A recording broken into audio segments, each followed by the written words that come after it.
Week after an emergency evacuation, most of the people who live at a Sandkey condo are being allowed back into their homes today. Good evening, everyone. I'm Josh Benson. And I'm Stacy Scheibel. Thanks for joining us. A column in the building was somehow compromised, and that forced a very quick evacuation. News Channel 8's Jeff Patterson is in Clearwater with their story.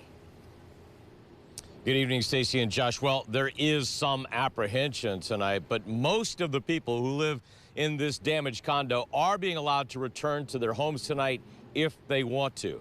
The people who live directly above the damaged pillar in the building are not being allowed to return until more repairs can be made. But today, the people I spoke with who are returning are happy to be home.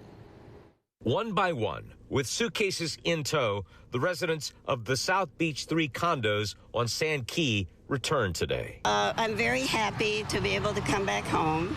I've been staying with a friend for a week across the street. I have wonderful, wonderful friends, which I'm grateful for because I think some of my neighbors had to go stay in hotels. Aurora Donnelly says she's happy to be back, but still just a little nervous about returning. But I'm a little apprehensive about moving into a building that's got some damage. On Tuesday, May 6th, the entire building was evacuated when a construction team says they spotted this damage to a support pillar under the building.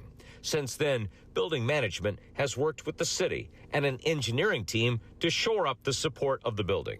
An email sent to residents says all can move back into the building, with the exception of those living directly over the damaged pillar. The email also says residents cannot do any construction or repairs to their units or receive any deliveries over 75 pounds until further notice. Scott May lives in the building and says it's been a difficult week. It's been pretty crazy because from the very beginning, when we came downstairs from the evacuation, I didn't know we were going to be able to not be able to go back up. So, of course, for the first few days, I was wearing the same clothes.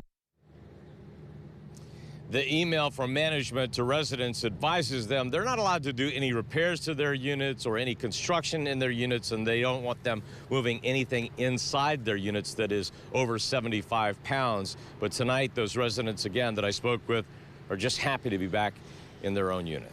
Yeah, Josh? Jeff, how do we know the cause for the problem with that support pillar, though? I mean, a lot of people are wondering, well, how did that even happen? Well, the city of Clearwater has not advised us yet of any cause. The residents say they have not been advised by management of any cause. Of course, that is part of an investigation to find out exactly what went wrong here and how to correct it. Josh. All right, Jeff Patterson reporting live in Clearwater. Thanks, Jeff.